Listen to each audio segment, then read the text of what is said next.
What do you think of Netflix numbers? The stock market punishing the stock today, but I can't say I thought it was a huge surprise to hear that the huge numbers that they've already seen year to date in terms of subscriber growth might pull from some of the expected gains that you would have initially thought were coming later in the year.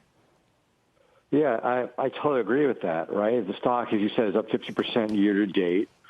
You know, it's based on a narrative about subscriber growth. That's going to slow the next few quarters, right? So, you know, I understand why the stock is down when we don't have a buy on the name. And I think the valuation is just so extended that I'd wait for, you know, the next few quarters to kind of pass you by and see what happens, you know, as the anniversary, you know, the first half of this year. So that's interesting. To me, it wasn't a huge deal to think that, okay, it's going to be choppy. We don't know what's happening. Yep. They have seen huge growth already.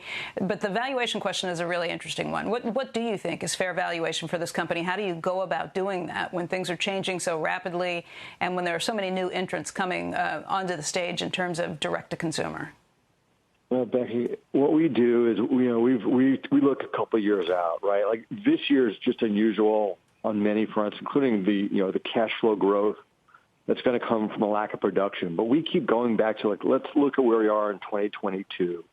Let's see what's, you know, not much has changed, believe it or not, on our numbers, you know, 2 years out.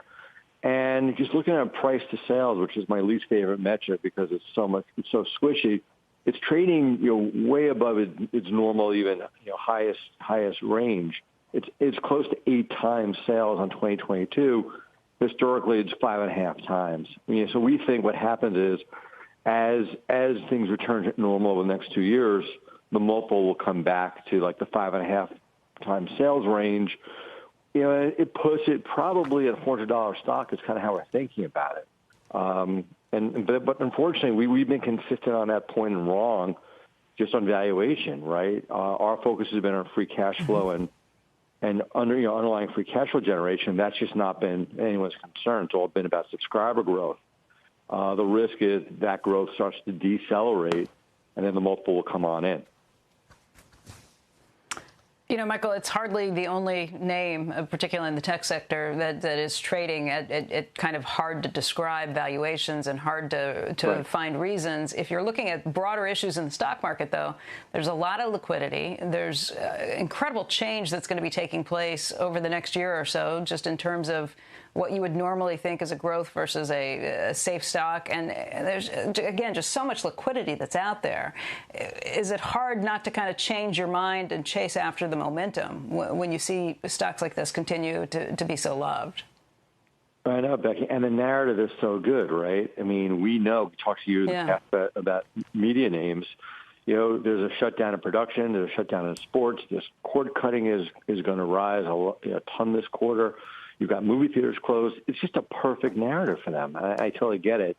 You know, we also have buys, I said before, in Facebook and Google.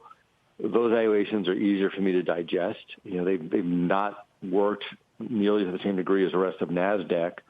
So, you know, we're focused on those names. Those are easier for me to defend on valuation. And I know that things will be slow on the recovery and advertising. But there's equally strong position companies that just haven't run as much.